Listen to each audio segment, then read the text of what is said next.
Saudara, sekedar mengingatkan, satu hari lagi PPN 12% berlaku pada 1 Januari 2025. Sesuai mandat dari Undang-Undang Nomor 7 Tahun 2021 tentang harmonisasi peraturan perpajakan, pemerintah akan menaikkan PPN menjadi 12%. Dan mengutip data dari Kementerian Keuangan, barang dan jasa yang terdampak kenaikan PPN 12%, diantaranya yang berikut ini: makanan premium, pendidikan premium, kesehatan premium, hingga daya listrik di atas 2.200 volt ampere. Nah, seiring dengan kenaikan PPN menjadi 12% itu, pemerintah bakal mengucurkan insentif sebesar 265 triliun rupiah di tahun 2025.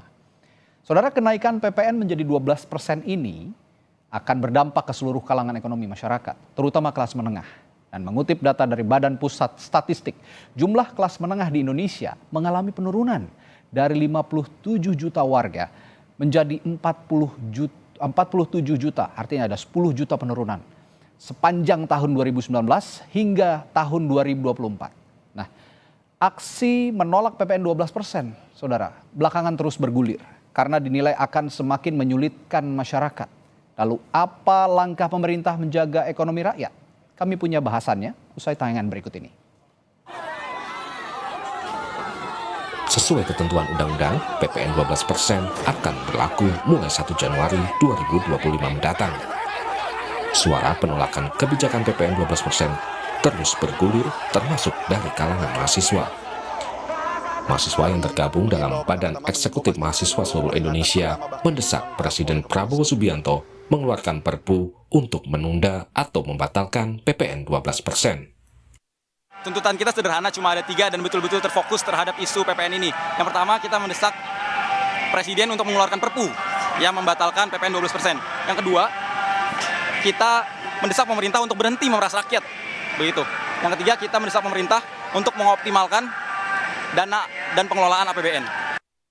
Sejumlah tokoh nasional yang tergabung dalam Gerakan Nurani Bangsa juga menyuarakan penolakan terhadap PPN 12%. Pegiat anti korupsi Eri Riana Harja Pamekas menyatakan pemerintah masih bisa menunda kenaikan PPN menjadi 12%. Salah satu caranya melalui peraturan pemerintah pengganti undang-undang atau Perpu. Bisa dengan Perpu. Perpu itu peraturan pemerintah pengganti undang-undang. Tapi ada syaratnya. Perpu hanya bisa diterbitkan apabila negara dalam keadaan genting, kegentingan yang memaksa. Itu kata-kata tepatnya itu. Ada kegentingan yang memaksa sehingga perlu dikeluarkan Perpu dan dalam 3 bulan harus disetujui oleh DPR. Kalau DPR tidak menyetujui atau kalau DPR tidak memberikan tanggapan selama 3 bulan otomatis berlaku. Jadi kalau DPR menolak ya tentu Perpu itu harus dibatalkan. Itu satu-satunya mekanisme yang bisa dilakukan bila Presiden memutuskan untuk menunda kenaikan PPN ini. Ekonom UI Fitra Faisal menilai Presiden Prabowo tidak akan mengeluarkan Perpu PPN 12% karena waktu sudah mepet dengan pelaksanaan aturan tersebut. Kemungkinan Perpu bisa dikeluarkan 6 bulan ke depan setelah ada evaluasi penerapan PPN 12%.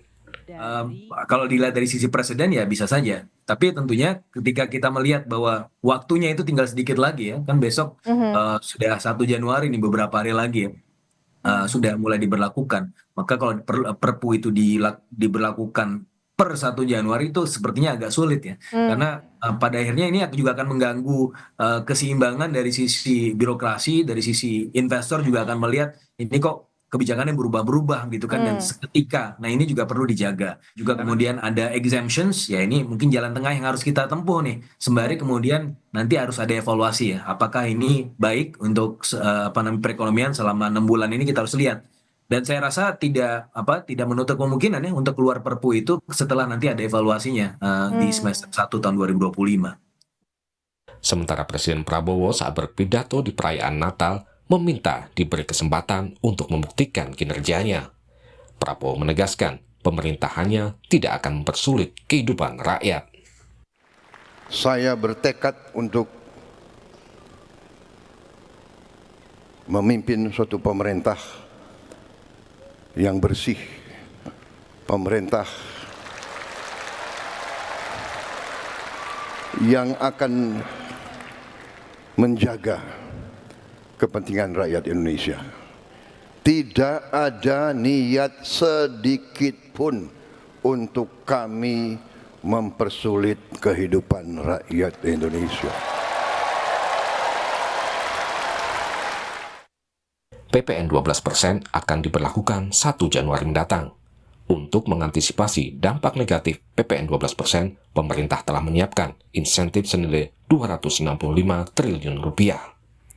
Tim Liputan, Kompas TV. Saudara, masyarakat mengaku keberatan dengan kenaikan PPN menjadi 12% yang akan berlaku pada lusa. Mereka khawatir pengeluaran bertambah, sementara pendapatan tidak bertambah.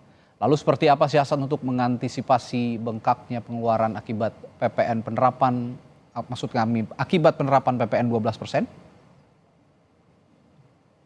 Jelas, yang kayak gitu udah ke coffee shop yang gitu-gitu enggak. Yang paling utama sih mungkin kalau secara ibu rumah tangga ya, ngelihat beras jadi mahal banget. Terus mencari-cari kayak buah-buahan, sayur-sayuran yang harus dibeli itu harus benar-benar strict banget gitu. Dipas-pasin dulu kan harus. Akan mengurangi konsumsi atau seperti apa, Bre? Mengurangi konsumsi kepaksa ya. Kan banyak barang-barang yang ikut naik, sedangkan kan gaji kita cuma segitu-gitunya. Kalau menurut saya paling saya cari tambahan lain, ya pekerjaan tambahan lain. Pengeluaran ekstra untuk pembelian-pembelian yang itu ya minimal biar bisa mencukupi kehidupan kita, mencukupi kehidupan keluarga, harus mengurangin segala sesuatunya untuk kita keluarin. Pasti dana darurat itu pasti ada dan pasti sedikit banyaknya pasti terganggu, ya kan? Pasti terganggu. Cuman kan itu tadi kembali ke kitanya, ya sebesar apakah dana darurat ini ataupun tabungan ini akan terganggu. Itu kembali ke kita. Sesuai ketentuan undang-undang, PPN 12% akan diberlakukan pada 1 Januari lusa atau tinggal 1 hari lagi. Saat ini banyak muncul suara penolakan terhadap PPN 12%. Mereka yang menolak PPN 12% ini mendesak Presiden mengeluarkan Perpu atau peraturan pemerintah pengganti undang-undang untuk menunda atau membatalkan bahkan PPN 12% ini. Nah, kita akan kupas isu ini bersama anggota Komisi 11 DPR RI dari fraksi Partai Demokrat, Fati, dan Direktur Ekonomi Digital Center of Economics and Law Studies atau Selyos, Nailul Huda. Dan nanti juga akan bergabung pegiat anti korupsi yang juga tokoh Gerakan Nurani Bangsa, Eri Riana Harjapamengkas. Kita sapa dulu Pak Fati dan juga Pak Mas Nailul Huda. Selamat malam Pak Fati, Mas Nailul. Selamat sore, ya. Mas Redi. Baik, Mas Nailul. saya ke Pak Fati dulu. Fati. Ya, Pak Fati, kalau desakan masyarakat yang begitu kuat untuk menerbitkan Perpu oleh Presiden dengan kaitannya bahwa khawatir mereka ini bahwa PPN 12% ini akan semakin menyulitkan perekonomian rakyat, apa respons Anda sejauh ini? Ya, baiknya sih memang karena waktu yang sekarang sudah sangat mepet ya. Ini kita 1 hari menjelang awal tahun penerapan PPN 12% bagi barang-barang premium. Jadi menurut hemat kami baiknya memang pemerintah diberikan kesempatan. Berikanlah kesempatan kepada pemerintah untuk mencoba menerapkan strategi-strategi ekonomi. Kan begitu. Harus diingat bahwa PPN 12% ataupun penambahan 1% ini bagi barang-barang premium ataupun barang-barang pilihan yang notabene konsumsi daripada masyarakat menengah ke atas, kan begitu. Sehingga beras, daging, ikan, telur, sayur, dan lain-lain itu seharusnya tidak naik gitu, seharusnya. Namun demikian memang tidak bisa kita pungkiri bahwa jika ada pihak-pihak yang memanfaatkan situasi ini kan gitu, sebetulnya harusnya tidak berdampak, tapi kemudian mereka para para penunggang ini yang menjadikan situasi ini menjadi tambah runyam kan gitu. Karena betul-betul masyarakat harus diberikan pemahaman. Intinya sih itu. Masyarakat harus paham bahwasanya penambahan ini adalah bagi barang-barang yang sifatnya premium. Sebagai contoh, kalau misalnya kita itu sehari-hari makan, kalaupun makan di luar lah, katakan makannya di warung yang tidak merupakan kategori restoran mewah, itu harusnya juga tidak ada. Pak Fatih sebentar, yang kan Anda maksud sebagai penunggang tadi itu siapa ya? Ya mungkin bukan penunggang, mungkin sifatnya itu bahwa orang-orang, para pedagang ataupun yang memang sengaja memanfaatkan situasi ini untuk keuntungan pribadinya. Contoh, pada sesi interview sebelumnya ada keluhan seorang mahasiswi bahwa uang kosnya itu naik dari 2,5 juta menjadi 3 juta. Alasan yang punya kos katanya karena ada kenaikan PPN. Nah ini kan menjadi tidak benar dan tidak. Tapi kalau listriknya naik juga kan harga kosnya juga harus naik, Pak Fatih. Halo, Pak Fatih. Kalau biaya listriknya, begini, ya listrik silakan. Ini juga kan tidak. Listrik ini, Jadi listrik ini yang akan naik itu adalah listrik memang dengan konsumsi yang menengah ke atas. Sampai dengan 3.000 sekian volt itu justru PPN-nya 0, Mas. Tidak dikenakan PPN. Nah ini yang perlu diketahui oleh masyarakat gitu. Tapi kalau kos-kosan kan listriknya besar biasanya dayanya, Pak. Membuat narasi bahwa begini, kalau kos-kosan itu setahu saya rumah kos itu kan satu kamar itu diberikan satu meteran. Ya. Sudah tentu meteran kos itu tidak 3.000 tidak 3.000 volt per kamar kan, Mas gitu. Nah sehingga maksud saya ini masyarakat tuh harus mengetahui gitu. Marilah kita bersama-sama, jangan punya pemikiran bahwa pemerintah ini ingin nyusahin rakyat, enggak.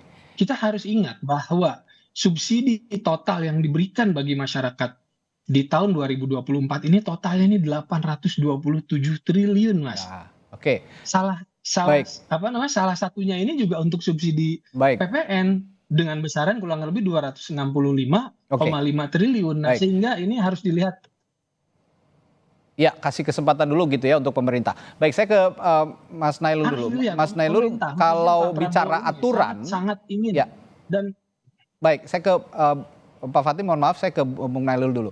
Kalau bicara aturan, sebenarnya kan tinggal 1 hari lagi. Masih mungkin nggak sih sebenarnya kalau tuntutan Perpu itu bisa dikabulkan oleh Presiden?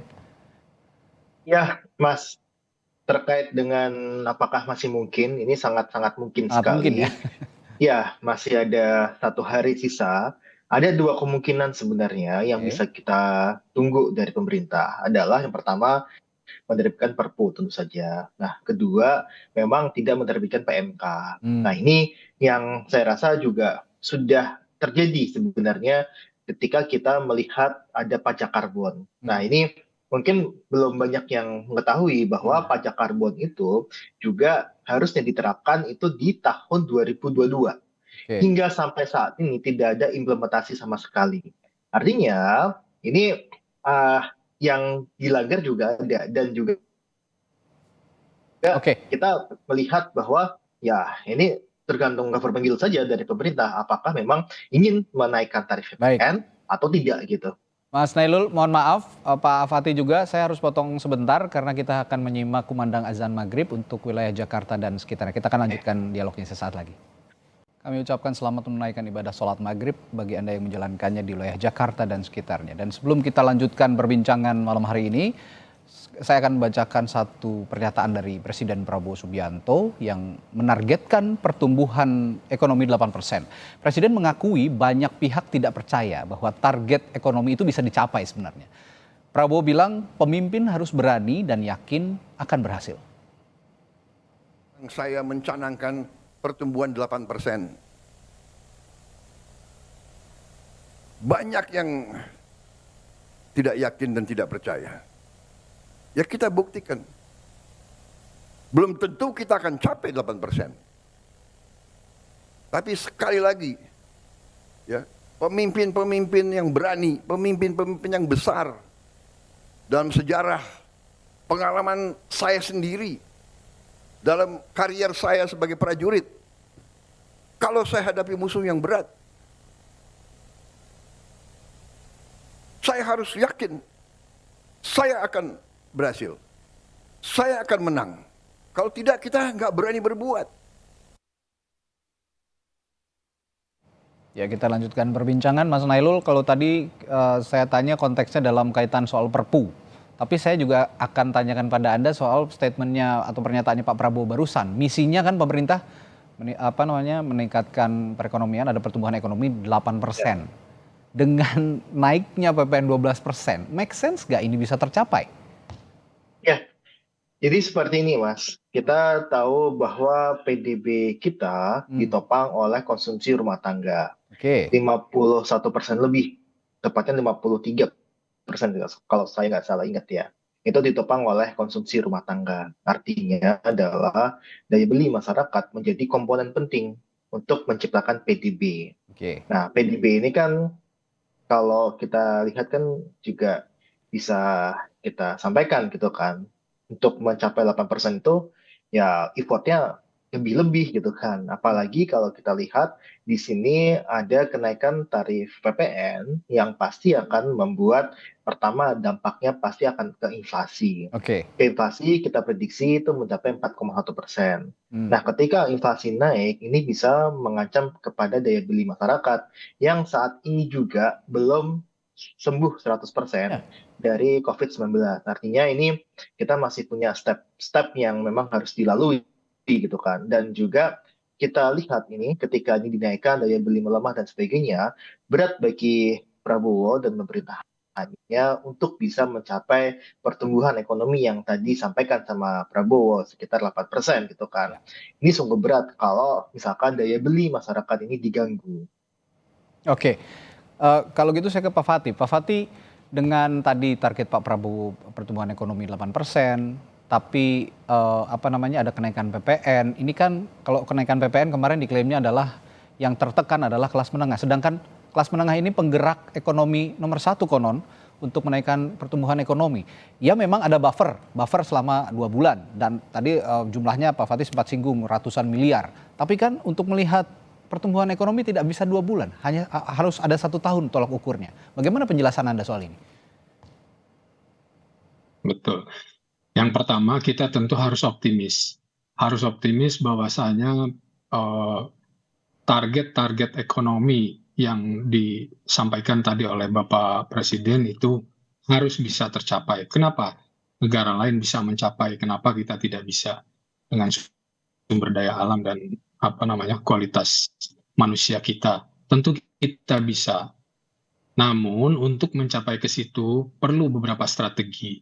Nah, ini adalah penerapan pajak dengan asas gotong royong ini, yang mana meningkatkan PPN 1% bagi barang-barang premium ini salah satu di antara daripada strateginya.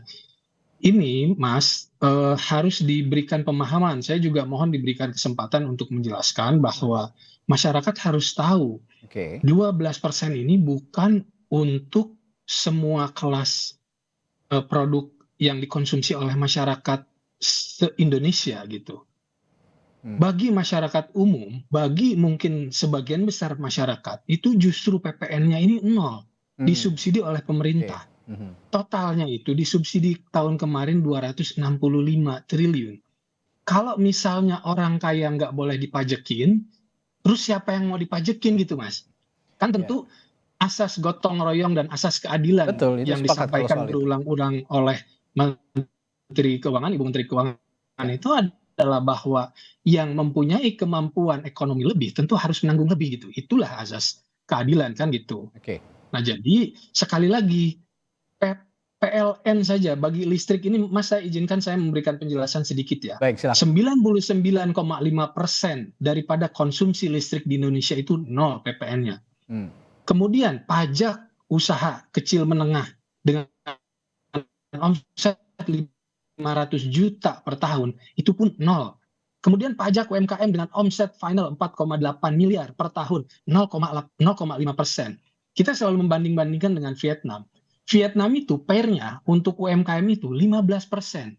Bagaimana ceritanya 0,5% diadukan dengan 15%?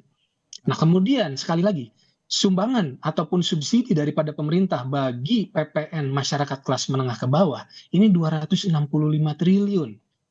Nah, ini tentu kita harus melihat itu sebagai kepedulian daripada pemerintah kepada masyarakat kelas menengah bawah gitu. Harus diingat dan harus dipahami bahwa total bantuan, total subsidi yang diberikan oleh pemerintah bagi masyarakat tahun 2024 itu kurang lebih 827 triliun. Jadi sangat tidak arif kalau misalnya kita bilang bahwa pemerintah tidak mempedulikan ataupun tidak mempunyai rasa empati kepada masyarakat. Nah, jadi saya mohon pada kesempatan ini marilah kita semua anak-anak bangsa ini, yang pertama kita harus optimis dan kedua kita harus bahu-membahu.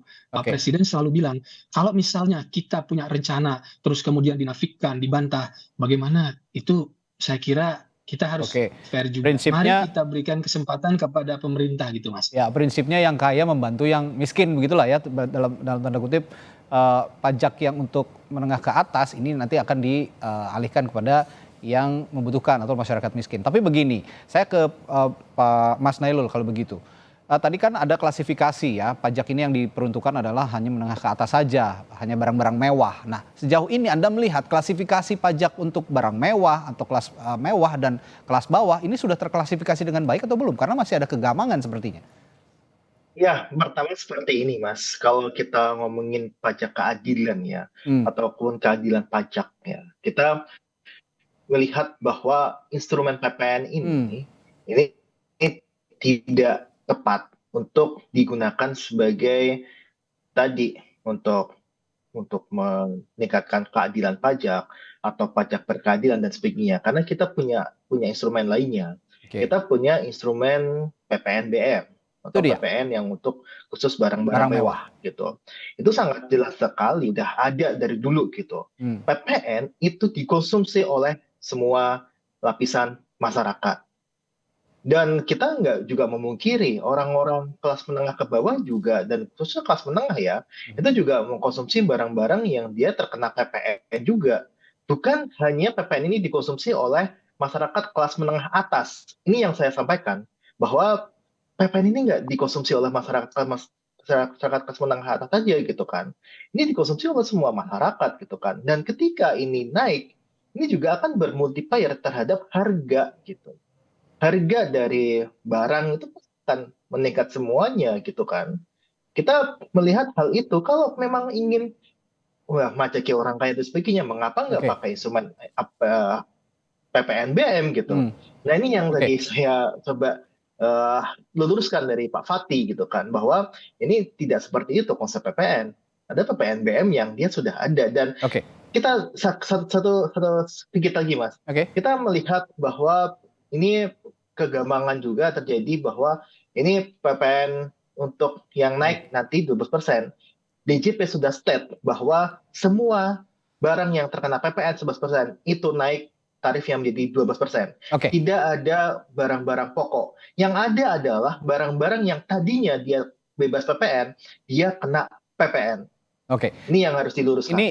Ini saya sampaikan dulu pernyataan dari Wakil Ketua MPR yang menyatakan kenaikan PPN menjadi 12% ini dinilai akan berdampak pada masyarakat, terutama kelas menengah yang selama ini tidak mendapatkan bantuan sosial dari pemerintah. Nah, Wakil Ketua MPR Edi Suparno tidak sependapat dengan penilaian itu. Menurut Edi, kelas menengah sudah banyak menikmati bantuan atau subsidi katanya dari pemerintah, meski bukan dalam bentuk bantuan sosial. Ada pembebasan PPH ya, PPH untuk yang kelas sampai dengan berpendapatan 10 juta rupiah. Kedua juga selama ini dengan segala rasa hormat, kelas menengah kita pun menikmati subsidi yang besar dari pemerintah. Ya, misalnya subsidi BBM ya. Meskipun itu subsidi itu diperuntukkan untuk masyarakat yang paling terdampak, untuk UMKM ya. Subsidi untuk masak LPG 3 kg itu dinikmati oleh masyarakat menengah banyak. gitu. Jadi saya kira itu pun masih akan tetap berjalan oleh pemerintah. Jadi bagi masyarakat yang tadinya dikhawatirkan akan kemudian dikurangi berkurang daya belinya, tetapi apa yang sudah mereka menikmati selama ini tetap akan diberikan oleh pemerintah ke depannya. Iya, Mas Nailul, Anda ada respons dari pernyataan Pak Edi Suparno tadi? Ya, kita melihat sebenarnya yang dilakukan pemerintah dalam beberapa tahun terakhir itu justru mengurangi subsidi yang diterima oleh masyarakat. Kita tahu di tahun 2022 PPN naik 10,11%. Untuk harga Pertalite itu meningkat dari 6.000 sekian menjadi 10.000 per liternya. Terus kemudian ada beberapa iuran BPJS Kesehatan juga naik beberapa kali. Kemudian juga ada yang kita lihat kekhawatiran ke depan ini akan semakin banyak lagi. Karena gini Mas, kita melihat pemerintah sekarang menjalankan kebijakan fiskal kontraktif. Artinya semakin banyak iuran, pajak dan sebagainya yang ditarik dari masyarakat kepada pemerintah dibandingkan dengan yang pemerintah keluarkan untuk masyarakat. Kita tahu kemarin tadi Pak Fatih juga menyebutkan ada 256 triliun. Itu adalah bentuk belanja pajak, belanja perpajakan yang itu bisa dilakukan sudah lama gitu kan. Dan ini bukan suatu hal yang baru yang disikapi dengan PPN. Tidak seperti itu. Ini yang harus dikeluruskan adalah informasi-informasi yang memang pemerintah sudah menerapkan belanja perpajakan dan sebagainya. Dan itu memang diatur undang-undang bahwa untuk bahan pokok itu tidak kena tarif PPN gitu. Ya, kalau gitu gini deh, saya mau tanya juga ke Pak Fatih akhirnya untuk terakhir kalinya saya tanya jalan tengahnya bagaimana kira-kira Pak Fatih kalau begitu untuk kalangan menengah ya, terutama yang katanya akan paling kena dampak dan paling merasakan dampak dari PPN 12% ini, mengingat tadi juga konsumsi barang mewah ya masih ada yang bersinggungan juga dengan kelas menengah sebetulnya kalau memang PPN 12% diberlakukan. Bagaimana nih Pak Fatih? Iya, yang pertama harus diingat bahwasanya kenaikan PPN 11 ke 12 ini merupakan amanat undang-undang yang memang harus dijalankan oleh pemerintah, kan begitu. Namun atas kebijaksanaan Presiden setelah berkonsultasi dengan DPR, sehingga ini dibuatkan sebuah formula undang-undang tetap jalan, kemudian masyarakat pun tetap terjaga dengan cara membagi barang-barang apa saja yang masuk ke dalam klasifikasi premium dengan pengenaan PPN baru yang 12%. Menurut saya Mas, marilah kita Mas Reddy, Mas Nailul, dan pemirsa, marilah kita berikan kesempatan kepada pemerintah, kan gitu. Kami sangat yakin semangat Bapak Presiden luar biasa, kabinet solid, DPR pun mendukung dan akan senantiasa mengawasi, maka berikanlah kepercayaan kepada kami bahwa pemerintah sekarang sangat memahami. Karenanya itu diberlakukan strategi-strategi yang tadi saya sampaikan, pemilahan itu. Yakinlah bahwa asas pengenaan pajak ini adalah asas daripada keadilan dan gotong royong. Tadi yang disampaikan oleh Pak Nailul harusnya diterapkan strategi-strategi lain. Ini harus kita ingat Bapak Presiden Prabowo beserta kabinet ini baru bekerja beberapa bulan saja. Kedepannya tentu insya Allah akan ada terobosan-terobosan yang baik, dan terkait PPN bagi barang-barang mewah ini juga harus kita ingat akan direview nanti pada pembahasan APBN tahun 2025. Ini akan menjadi hal yang kita sangat pantau. Ada evaluasi begitu ya Pak ya, Pak Fatih, nanti akan ada evaluasi secara berkala tentu saja. Ya kalau memang publik diminta untuk memberikan kesempatan kepada pemerintah, ini juga harus ada penjelasan yang rinci lagi tentang klasifikasi itu tadi ya, karena masih ada kegambangan sebenarnya dari masyarakat terkait klasifikasi barang mewah dan sebagainya. Tentu saja ini akan jadi solusi bersama jika memang pemerintah bisa menjelaskan itu dan akan bisa sama-sama mematuhi aturan yang sudah dibuat oleh undang-undang. Baik, terima kasih Pak Fatih, anggota DPR dari fraksi Partai Demokrat, dan juga Pak Mas Nailul Huda dari Seleus telah berbagi perspektifnya di Sapa Indonesia Malam. Terima kasih, sampai ketemu lagi, sehat selalu Bapak-Bapak.